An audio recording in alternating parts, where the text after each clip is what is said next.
새벽에 앉아 있는데 갑자기 그런 마음이 들어요. 예, 나이가 들면 무슨 힘으로 사신다고 그러죠? 밥심으로 산다 그런 말씀하시잖아요. 근데 그 말이 진리인 것 같아요. 왜냐하면 우리 육체가 밥심이 있어야 되는 것처럼 우리 영도 마찬가지잖아요. 우리의 영도 밥심으로 산다. 아멘인가요? 예, 우리의 말씀, 예, 말씀이 밥이잖아요. 영의 밥이잖아요. 그래서 새벽마다 갑자기 그런 마음을 주시는 거예요. 아, 새벽마다 이 먹는 밥이 하루를 살리는구나. 우리가 뭐 이 말씀을 깊이 새기든 뭐 깊이 새기지 못하든 어쨌든 간에 먹는 거 아니야. 새벽에. 아, 새벽에 이 밥을 먹음으로 말씀을 먹음으로 우리가 하루를 살 수 있구나 하는 그런 마음을 주셨어요. 잘 소화시키시고 맛있게 드시기를 축복합니다. 자, 오늘 이 민수기 4장은 1장부터 4장은 이제 이스라엘 전 이 민족의 군대화, 군대 편제화, 군대를 만들어서 이제 하나님의 군대로서 이제 가나안 땅을 행진하는 가장 기본적인 그런 편제의 작업들인데, 이제 3장과 오늘 4장에서는 이제 레위 지파에 대한 이야기가 집중적으로 계속되고 있죠. 오늘 이제 우리가 읽었지만 이 4장을 보시면 여러분 제목에도 나와 있는 것처럼 이 레위 지파는 크게 세 개의 계보를 가지고 있어요. 첫 번째 고핫, 그 다음에 뭐죠?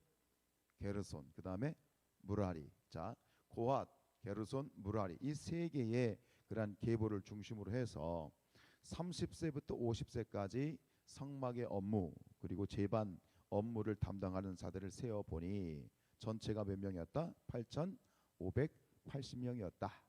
이들이 이제 이 성막 중심 그리고 말씀드렸던 것처럼 이제 이 하나의 기관 인원, 즉 국가로 말하면 공무원과 같은 그런 역할을 이제 해 나가는 것이죠. 이걸 구체적으로 이제 크게 따지면 이제 아론 제사장 자손, 고핫 자손, 게르손 자손, 무라리 자손의 업무가 분배가 되어 있는데, 아론과 그 자손들, 아론과 그 아들들, 아론과 그의 자손들 제사장들은 어떤 일을 하죠? 성막의 이 성물들을 정리하는, 짐 싸는 역할을 한 거예요. 짐을 싸놓으면 이제 그 짐 싼 것을 이제 레위 자손들, 레위 지파 자손들이 그걸 이동을 하는 거죠. 그래서 고핫 자손들이 한 일은 뭐냐면은 성막의 주요 성물들이 있어요. 뜰부터 생각하면 번제단, 물두멍, 성소로 들어가서 등대, 떡상, 분향단, 그리고 지성소의 법궤까지 이 6가지 성물들, 주요 성물들을 메고 가는 업무가 이 고핫 자손들의 업무예요. 그 다음에 게르손 이 자손들은 뭘 합니까? 자, 집으로 말하면 이 텐트 있잖아요. 텐트, 성소를 덮었던 그런 4개의 덮개, 그리고 휘장, 안휘장과 바깥휘장, 그리고 울타리, 이런 1,000종류, 이런 텐트 1,000종류를 옮기는 것이 이제 이 게르손 자손의 임무였고, 그리고 무라리 자손이 이런 뭐냐면 뼈대, 즉 울타리도 기둥들이 있었잖아요. 기둥과 그에 관련된 부품들, 그리고 성소를 이룬 성소의 널판이 있었어. 이 벽, 이 널판으로 딱 성소를 이뤘잖아요. 이 뼈대에 해당되는 널판과 그리고 기둥들을 이제 옮기는 역할을 하는 것이 무라리 자손들이었죠. 이들이 이처럼 서로 맡은 바 업무를 아주 조직적이고 효율적으로 수행함으로써 이 광야에서 이제 이합 집산, 장막을 치고 출발하고 장막을 치고 행진하는 이 모든 일들이 아주 효율적으로 이루어졌던 것을 볼 수 있죠. 이스라엘 12지파 중에서 구별된 이 레위인들, 그야말로 이 신정국가인 이스라엘이란 이 나라의 기관원인들로서 각종 공무의 실무자로서 아주 빛도 없이 또 이름도 없이 자기에게 맡은 역할들을 조용히 그렇게 행해 나갔죠. 결국 하나님 앞에서 그런 마음을 주시는 건 뭐냐면, 우리가 하나님 앞에 이 교회 공동체를 이루면서 나에게 맡겨주신 일들을 묵묵히 담당하고 있는, 사실 우리 모든 성도들이 다 레위 지파이구나, 레위인들이구나 하는 그런 마음을 주셨는데, 근데 이처럼 우리가 일을 하면서, 하나님의 일이든 무슨 일을 하면서 이름도 없이 빛도 없이 묵묵히 일을 한다는 것이 그렇게 쉬운 일만은 아닌 것 같아요.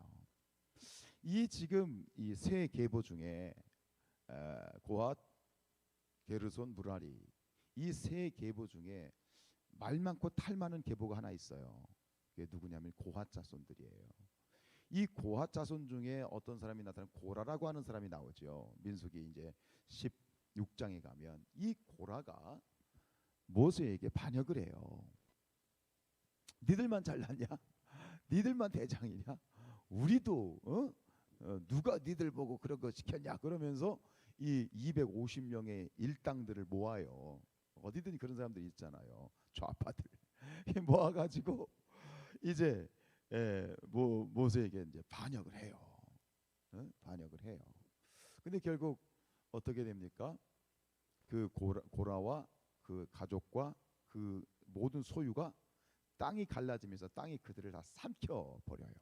그리고 그 반역에 동참했던 250명은 불에 타 죽게 되는 아주 비참한 그런 일들이 벌어지게 되죠. 우리가 하나님 앞에서 맡은 바 일에 충성하면서 기도해야 될 제목이 있어요. 하나님 앞에 주시는 이 열정과 열심을 가지고 나가게 하옵소서. 맡은 바 일을 이름도 없이 빛도 없이 행할 수 있는 열정을 주십시오. 그런데 동시에 뭐가 필요하냐? 겸손함이 필요한 거야. 그 열정과 겸손. 그래서 제가 모시던 목사님이 늘 그런 말씀하셨어요. 열겸. 책상에다 그렇게 써놨다고. 열겸. 열심과 겸손. 이 두 가지가 있지 않으면 사실 우리가 하나님의 일을 묵묵히 행한다는 것이 사실 쉽지가 않아요. 이 고핫 자손이 그럴 만한 이유가 또 있는 건 뭐냐면 공연히 그런 게 아니에요. 여러분 이 지금 이 세 계보가 나오는데 가장 먼저 나오면서 가장 많은 분량을 차지하는 게 무슨 자손이야? 고핫 자손이에요. 이 고핫 자손이 가장 먼저 나오니까 우리는 어떤 생각을 하냐면 이 레위 지파의 세 계보 중에 장자가 고핫이구나라고 생각할 수 있잖아요. 그런데 그렇지 않아요. 여기서 장자는 누구냐면 게르손이에요. 게르손이 먼저 나와야 맞아요. 그런데 고핫이 먼저 나왔어요. 이 고핫이 맡은 일들이 사실은 또 중요한 일들이었고 이 제사 성막에 있어서 가장 핵심적인 또 일을 맡았고 또 제사장들을 또 가장 곁에서 또 보좌하는 그런 일들을 했단 말이에요. 그러다 보니 어느덧 자신들의 이 위치를 망각한 거예요. 충분히 그럴 수 있거든요. 이들이 맡았던 임무, 그래서 이 부분에 있어서 우리가 또 언제나 이 고핫 자손들의 이런 부분들이나 이런 모습들이 지금도 마찬가지예요. 교회 안에서 교회가 아름답게 세워지고 건강하게 나아가기 위해서는 질서가 있어야 되죠. 근데 그 질서를 누가 세우신 거예요? 하나님이 세우신 것이라는 것을 우리가 깨달아야 되는 건 뭐냐면 고라가 모세에게 반역을 했을 때 그 리더십에 반역을 했을 때 이 고라는 그걸 망각한 거예요. 이스라엘의 지도자로 모세를 누가 세운 거예요? 하나님이 세운 거거든. 그러니까 모세에게 반역을 했다는 것은 결국은 하나님께 반역을 한 거고 똑같은 거야. 이게 교회의 질서예요. 나이와 상관없이 어떤 배움과 상관없이 교회에 세워진 직분은 계급은 아니에요. 그죠? 직분은 계급이 아니에요. 군림하라고 있는 자리가 아니에요. 그러나 직분은 하나님의 질서예요. 그 질서가 무시되면 결국 뭐예요? 교회가 시끄러운 거야. 나이와 상관없어. 나이가 어려. 목사가 나이가 어리고 장로님이 나이가 어려. 나이가 어리다고 이렇게 나가는 게 아니잖아요. 그건 세상적인 기준이 있잖아요. 하나님의 이 교회의 기준은 뭐예요? 모든 직분은 하나님이 세우신 질서이다 라는 것을 인정하고 하나님께 순종하고 하나님께 복종하는 것이지 사람에게 순종하는 것이 아니에요. 또 맡은 자들은 뭐예요? 그것이 하나님이 주신 겸허한 직분인 걸 깨달아서 늘 겸손하게 하나님 앞에 이름 없이 빛도 없이 충성하고 헌신하겠다라고 하는 그런 또 이 다짐으로 나아가야 되는 것이 맞겠지요. 하나님의 일을 하면서 하나님이 세우신 질서에 대해서 알아야 되고 또 하나님의 일을 하는 사람들은 하나님의 방법으로 또 일을 해야 돼. 여기서 보면 이 고아 자손들이 했던 이 임무가 말씀드린 것처럼 이 모든 것을 메는 거잖아요.